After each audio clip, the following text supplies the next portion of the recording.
예레미야 애가는 하나님의 심판으로 인하여서 나라를 잃고 성전이 파괴되어지고 백성들은 바벨론의 포로로 끌려간 그런 비참한 상황 속에서 하나님의 심판을 바라보며 애통하는 그러한 마음으로 부른 그런 노래, 이게 바로 그 예레미야 애가입니다. 이 예레미야 애가를 통해서 정말 하나님의 애통함을 우리가 보면서 그 애통함이 우리의 죄악을 회개하는 애통함으로, 그래서 하나님의 귀한 회복의 은혜가 우리 모두에게 있어지는 시간이 되어질 수 있기를 원합니다. 오늘 2장 1절부터 10절도 그런 현실을 바라보면서 하나님의 그 심판 앞에 애통하는 그런 사람들의 모습을 보여주고 있습니다. 1절에 보면 슬프다, 주께서 어찌 그리 진노하사 날 시온을 구름으로 덮으셨는가. 그러니까 하나님께서 이 심판하신 것이 상당히 심각하죠. 나라가 없어지고 성전이 무너지고 다 포로로 잡혀간 이러한 비참한 현실 속에서 슬픔을 가질 수밖에 없는 거죠. 그런데도 여기에 기록된 내용에 보면 하나님께서 그렇게 심판을 하시고 진노를 하셨는데도 누구라고 표현하냐면 딸 시온이다, 이렇게 표현해요. 시온은 예루살렘을 얘기하는 거거든요. 예루살렘은 이스라엘을 얘기하고요. 좀 더 구체적으로 하면 유다 백성이죠. 유다 백성을 이야기하는, 그 전체를 이야기하는 상징적인 그러한 단어입니다. 딸 시온이라는 거죠. 하나님이 심판을 이렇게 아주 심하게 하셨는데 그 심판하심 속에서 심판을 받는 대상이 이스라엘 백성인데 누구냐? 딸이라는 겁니다. 딸. 우리도 자녀들을 가르치고 자녀들을 돌보고 자녀들의 잘못된 것들은 우리가 고쳐내려고 할 때에 그 부모로서의 애타는 마음, 아픔, 그 표현을 여기서 딸 시온으로 이렇게 표현하고 있거든요. 그래서 우리가 신앙생활하는 데 있어서 중요한 그런 잊지 말아야 될 내용이 뭐냐면 하나님과 나가 관계가 무엇냐는 것을 아는 거예요. 하나님이 나의 아버지고 내가 그분의 자녀라면 저와 여러분의 인생이 하나님의 손에서 되어지는 모든 것들이 하나님께서 우리에게 유익하고 복되게 하시는 그러한 손길임을 언제나 잊어서는 안 된다고 하는 겁니다. 오늘 여기서 이런 하나님의 그 진노, 하나님의 심판의 무서움이 있지만 이 관계를 모르면 이건 두려움밖에 없어요. 그러나 이 관계가 하나님과의 이스라엘이 딸과 자녀와 부모의 관계라고 하는 것들을 여기서 말씀하고 있습니다. 딸 시온을 구름으로 덮으셨고 이스라엘의 아름다움을 하늘에서 땅에 던졌다. 이스라엘의 아름다움이 뭘까요? 언제 가장 아름다워요?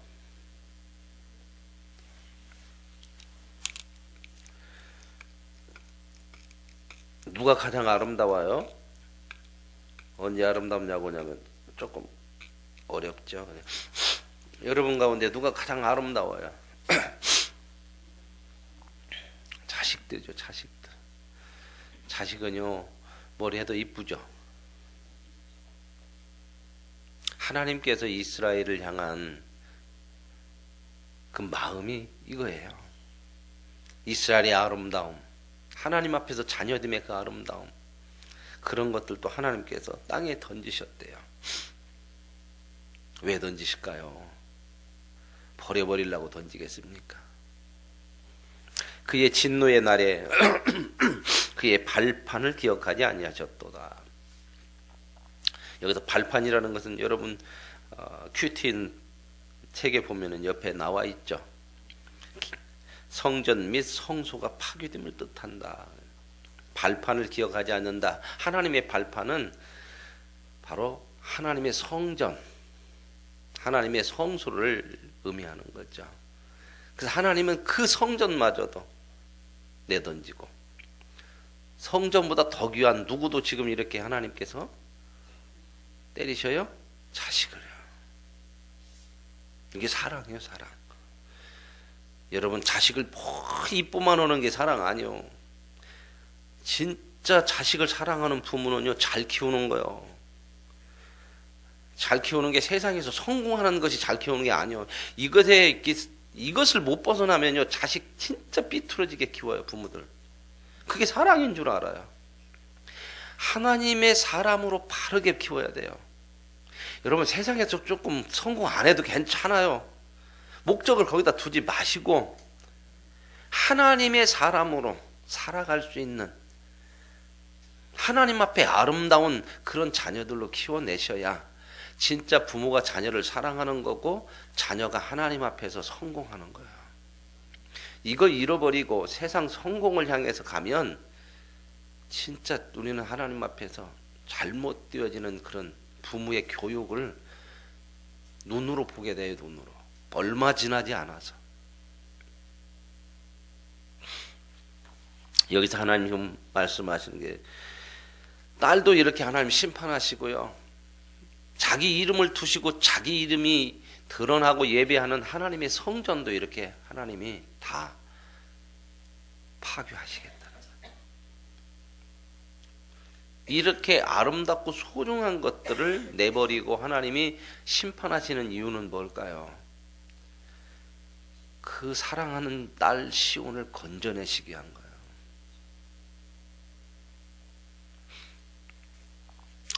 여기 보면은 또 나오는 얘기가, 주께서 야곱의 모든 거처들을 삼키시고 긍휼히 여기지 아니하셨으며. 참, 이 긍휼이라고 하는 것은 하나님의 긍휼하심 때문에 우리가 살거든요. 늘 하나님의 긍휼을 여기셔야 하는데 그 긍휼히 여기는 것을 거두시는 거예요. 노아사 딸 유다의 견고한 성체들을 허물어 엎었다.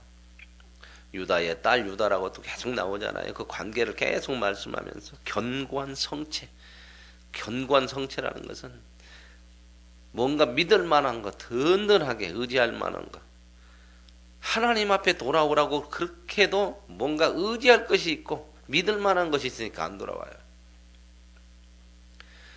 사람이 이런 것이 참 많거든. 내가 내 힘이 뭔가 아직 의지할 만한 것이 있으면 전적으로 하나님을 못 향해, 안 향한다고. 오늘 저와 여러분의 견고한 성체, 피할 것이 하나님밖에 없는 그런 고백들이 있길 원합니다. 견고한 성체들 어떻게 해요? 하나님이 허물어지니까 허물어지죠.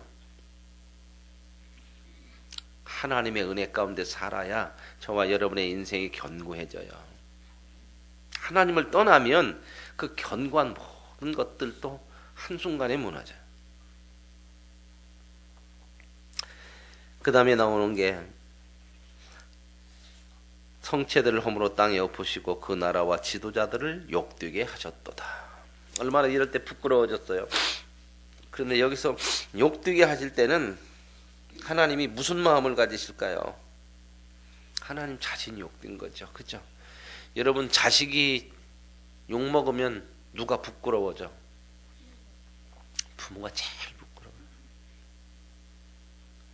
하나님께서 이렇게 하나님의 백성들이 욕되게 될 때는 하나님 그거 각오하시는 거예요. 내가 욕먹을 각오를 하면서도 우리를 살리시려고는 하나님의 손길이라는 거죠.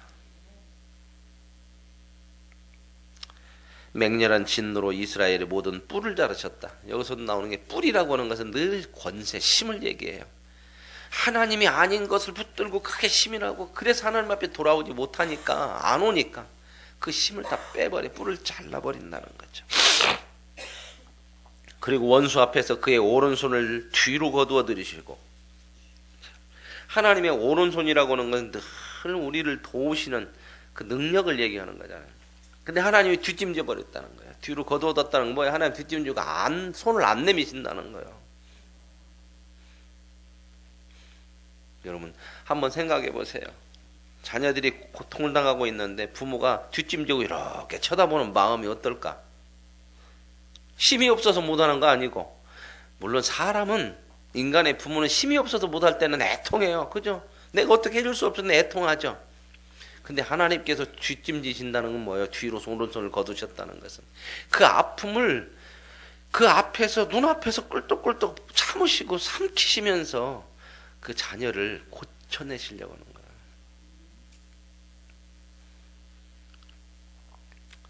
우리가 철들면 부모의 마음을 아는 것처럼,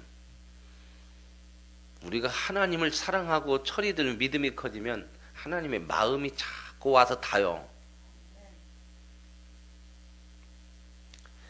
그래서 불로 다 살라지게,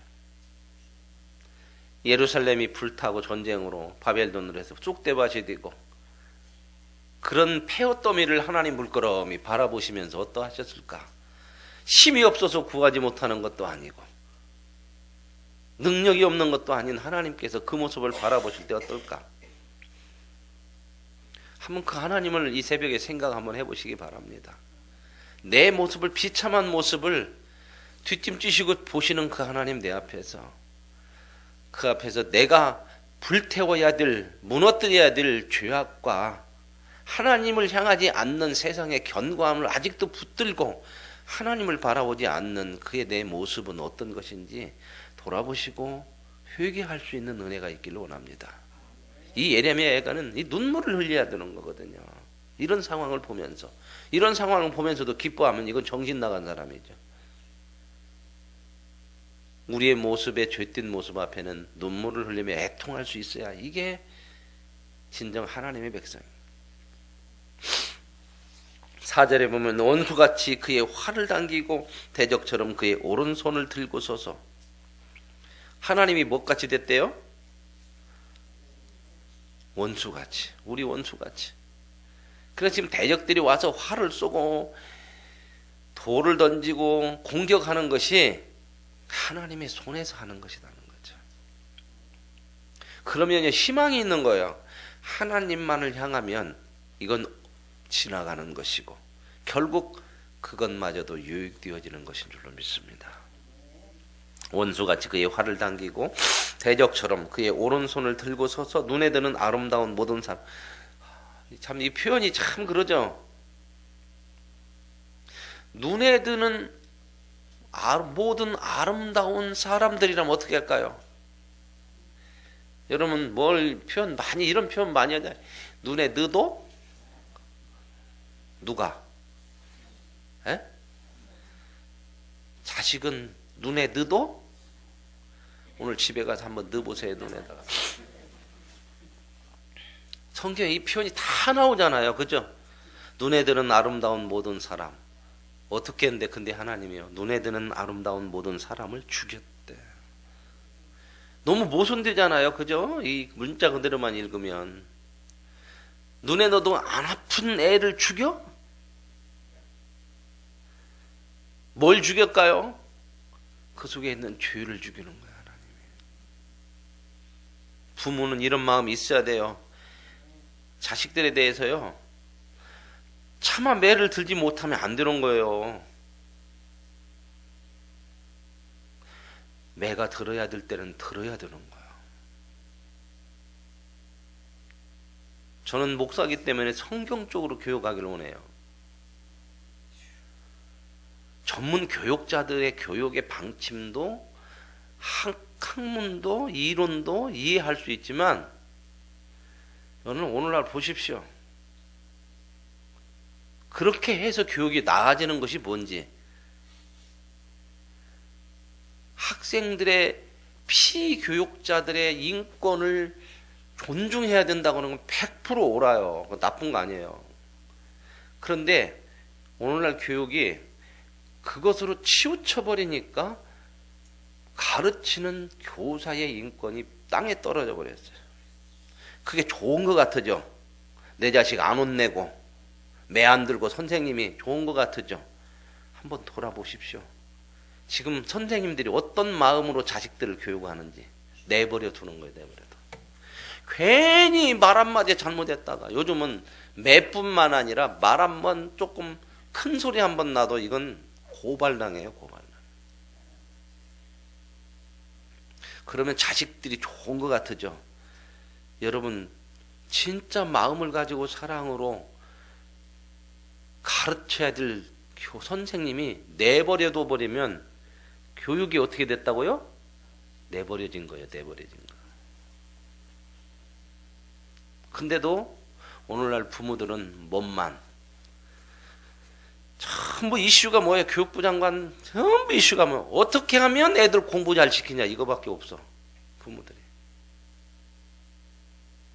이런 유능한 사람 뽑느냐 이거밖에 없어. 그러니까 맨 교육 정책이야. 그냥 입시를 수능을 어떻게 보냐 안 보냐 정신 나간 세상이거든요. 이게 이런 걸 정신 나간 세상이라는 거야. 그런 것으로 중심을 둬야 될 것이 아니고 어떻게 하면 정말 사람답게 이건 아예 관심이 없어. 관심이. 그런데 하나님께서 하나님의 백성들에게는 이 눈을 열어주었거든요. 똑같이 가버리면 뭐예요? 부끄러운 거죠. 눈에 들어도 안 아픈 눈에 드는 아름다운 모든 사람에게 채찍을 드시는 하나님을 볼 수 있는 저와 여러분이 되시길 원합니다. 믿음의 자식이라도 제대로 키워야죠. 안 믿는 사람 자식은 말할 거 없어. 근데 왜 그들을 따라가려고 하냐고. 딸 시온의 장막에 그의 노를 풀처럼 쏟으셨도다. 보세요. 하나님께서요 죄에 대해서 심판할 때는 무섭게 하시잖아요. 이 무섭게 하시는 이 맹렬한 진노가 뜨거운 사랑이요. 사랑.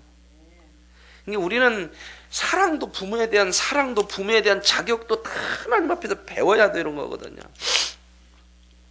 근데 이런 거 못 배우고 맨날 자식을 위해서 기도할 때 하나님 잘만 하고 공부만 잘하게 해주세요. 건강만 하게 해주세요. 다른 사람보다 잘 되게만 해주세요. 물론 그걸 위해 부모가 그걸 위해 기도하지만 그게 본질이 아니다. 본질이. 알맹이는 없고 껍데기만 붙들고 있으면 안 된다 그 말입니다. 옷 잘 입히는 것만이 중요한 것이 아니고 속 사람을 잘 되게 만들어야지.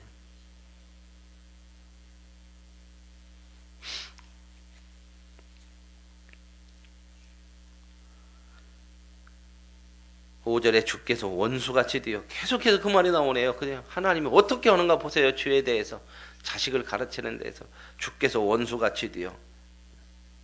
옛날에는 그런 것도 있었죠. 그죠? 매를 들고 때리면 어렸을 때는 그래요. 우리 엄마 아닌 개벼 우리 아빠 아닌 개벼 그잖아요. 원수같이 되어 이스라엘을 삼키셨으며 그 모든 궁궐들을 삼키셨고 견고한 성들을 무너뜨리사 궁궐들 견고한 성들 딸 유다의 근심과 애통을 더하셨도다. 이렇게 무너지고 나서야 그들이 애통하고 근심했어요. 예수님께서 이 놀라운 표현을 산상수훈에서 하시죠. 마태복음 5장에서 뭐하는 자는 복이 있나니 애통하는 자가 복이 있어요. 왜 애통해요? 자기의 죄를 보고 자기의 잘못을 하나님 앞에서 보는 자들, 그래서 애통하는 자들이 복이 있어요. 근데 그것을 보려면 어떻게 해야 되느냐? 믿음이 있어야 봐요. 그래서 하나님께서 저와 여러분을 믿음을 주셔서 구원했기 때문에 하나님 앞에서 잘못을 보고 애통하는 줄로 믿습니다. 이게 복이에요. 근데 이 죄를 보면서도 애통하지 못하고 애통이 뭔 애통만 있어요? 내가 세상에서 잘 안 되는 것만 세상적으로 못 되는 것만 애통하면 그 참 슬픈 거예요. 그런 애통은 하나님 모르는 사람들이 하는 거예요. 사람들 하나님 모르는 사람 전부 애통하는 게 뭐예요? 세상에서 잘 먹고 잘 살지 못하는 그거잖아요. 결국은 그거거든. 그것 때문에 애통하는 거지.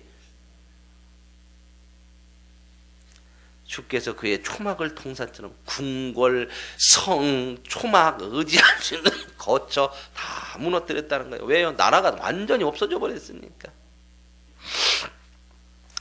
그리고 그의 절기를 폐하셨대. 그의 절기는 누구의 절기요? 하나님의 절기와 절기마다 하나님 앞에 와서 찬양하고 예배를 드리고 제사를 드리는데 하나님 그거 없애버렸어요. 왜요? 안 고쳐지네. 안 고쳐져. 절기 드렸다는 것이 오히려 하나님 앞에 회개하라고 그러면 우리 했는데 왜 그래요? 이렇게. 그래서 하나님이 그 절기마저도 없애요. 진짜 기가 막히잖아요. 이런 현실들을 보면 하나님은 어떻게 하세요? 하나님을 예배하는 그것마저도 하나님 없애버려요. 그래서 이런 걸 보면은 우리가 정말 눈물이 나야 될 거, 눈물이. 여호와께서 시온에서 절기와 안식일을 잊어버리게 하시고, 이스라엘 백성 다 포로로 잡혀가니까 이제는 절기도 없고 안식일도 못 지키잖아요. 노예로 돼가지고. 없어봐야 귀한 줄 알죠. 참 그래, 없어봐야 귀한 줄 알아. 북한에서는 공식적으로 교회가 있긴 있어요. 그런데 전부 다 감시를 받아. 그러니까 진정으로 하나님을 예배하기 어려워요. 북한 주민들이 뭘 그렇게 소원인 줄 아세요? 여러 가지 소원이 있겠지만 어떤 분은 하나님 앞에 11조 한번 내보는 게 소원이래. 11조를 모아가지고 놔도 낼 데가 없어. 낼 데가. 여러분 교회가 얼마나 소중한지 아세요? 없어 보면요 예배 드리는 거 소중. 여러분 가서 누워보세요. 병들어서 병원에. 주일날 내가 건강한 모습으로 나가기만 하면 좋겠다. 그 소원 안 들을 것 같아요. 근데 이 사람이란 게 얼마나 어리석은지 있을 때는 못 오네. 있을 때. 그래서 유행가 가사가 뭘 때 잘해요? 있을 때 잘해요. 있을 때. 우리 항상 그러잖아요. 부모님도 있을 때 잘해야 되는데 가시고 나서 후회하는 게 너무 많고, 돈도 있을 때 잘하는 이런 그 생각 기도하죠. 없을 때는 하나님, 제가 그때 좀 있을 때 하나님 앞에 헌금도 더 했어야 하는데 못 했어요. 하나님 이번만 들어주셔서 이번에 한 건만 해결해 주시면 들어오면 제가 꼭 그놈의 11조 할게요. 그러다 해결되면 어떡해요? 손 떨려서 또 안 내.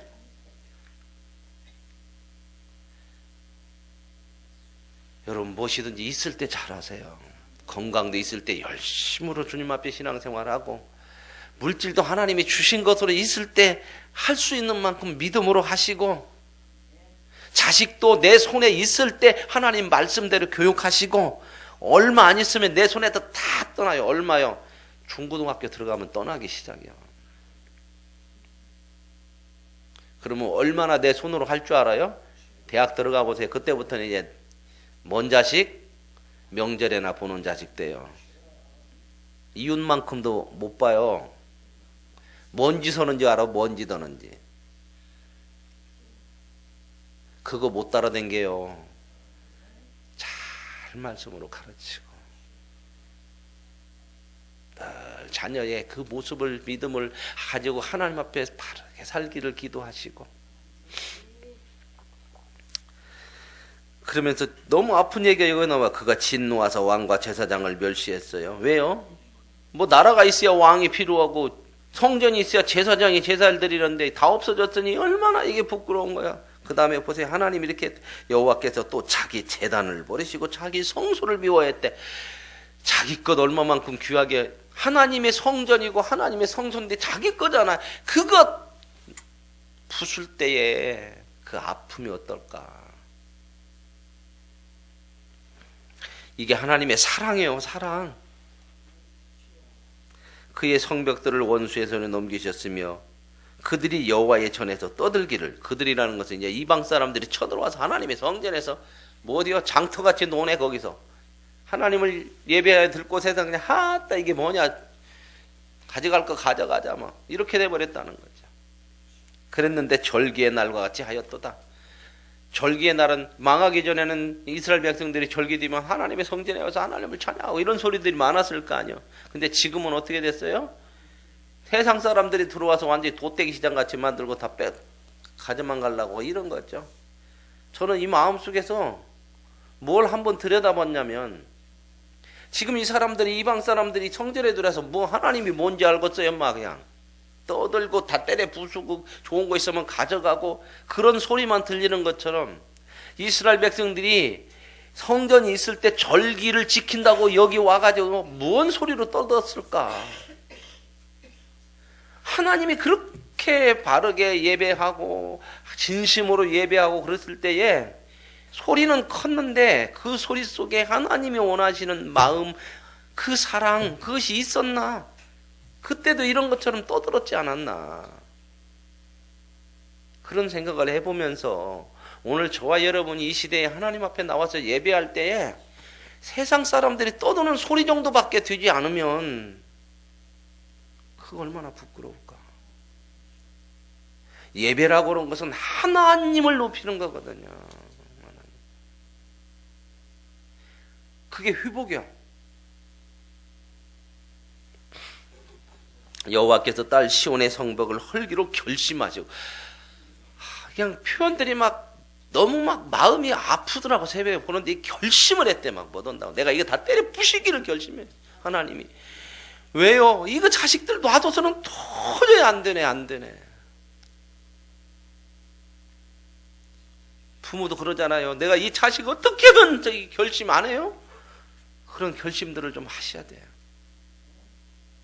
내가 우리 자식을 위해서 정말 결심하고 작정하고 기도하고, 내가 정말 이를 물고 하나님 말씀대로 세우고 눈물을 흘려가며 이걸 결심하는 하나님의 마음이 우리 속에 있어야 돼요. 줄을 띄고 무너뜨리는 일에 손을 거두지 않으시고, 하나님이 성벽에다가 줄을 묶어갖고 잡아 당기네.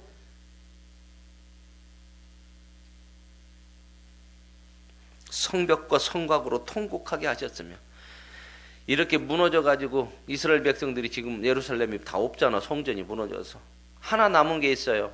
한쪽 벽 하나 남아있어 지금. 그래서 지금도 성지순례 가면 그 벽을 통곡의 벽이라고 이름이 붙여놨어. 그래갖고 지금도 가보면 아침 새벽에 그 성지순례 가면 꼭 새벽 예배 어디고 우리 아침에 일찍 일어나서 가이드가 데리고 가거든요. 가보면 그 광장에 빡빡하게 이스라엘 백성들이 나와가지고, 어떤 사람은 검정 모자 쓰고 검정 옷 입고 수염까지 딱 기르고 머리도 이렇게 따서 남자들이 그런 사람들이 있고, 어떤 사람은 빵똥 모자만 일반 옷에다 하나 쓰고, 어떤 사람 이것도 없어. 그러니까 그 사람들도 그 믿음의 수준이 틀려. 이 검정 옷 입고 이 사람들은 전통 유대인들이에요. 그 사람들은 아주 철저하게 하나님 말씀을 지키는 사람들이고, 납비들이 그들 많고, 그냥 여기다 하나만 얹은 사람들은 조금 그래도 믿음이 있고, 이것도 없고 없는 사람들도 있고 그래요. 근데 거기 모여서 벽이잖아. 벽만 있잖아. 거기 앉아서 막 기도해요. 기도. 근데 재밌는 게 통곡의 벽인데도요, 뭐냐, 쪽지를 써가지고 그 안에다가 그 새벽에다가 어떻게 꽂아놨는지 꽂을 데가 없을 정도로 빡빡하게 꽂아놨어. 그걸 보면서 뭔 마음이 아팠냐면, 회개하고 통곡하라는 통곡의 벽이 아니라 거기서도 소원이 이루어달라고 봐. 저는 그래서 열심히 봤어요. 그 납비들 제사장들 이렇게 봤는데, 어떤 사람들은 또 딴짓 하는 사람도 있더라고. 이렇게 하면서도 이렇게 둘러보기도 하고, 누가 왔냐 이렇게 똑같더만 사람이. 통곡할 때는 통곡해야 되는 거거든요. 내일부터 세귑줄 이 말씀 계속 이어질 거거든요. 너희와 너희 자녀를 위하여 울라. 이 시대가 그런 시대잖아요.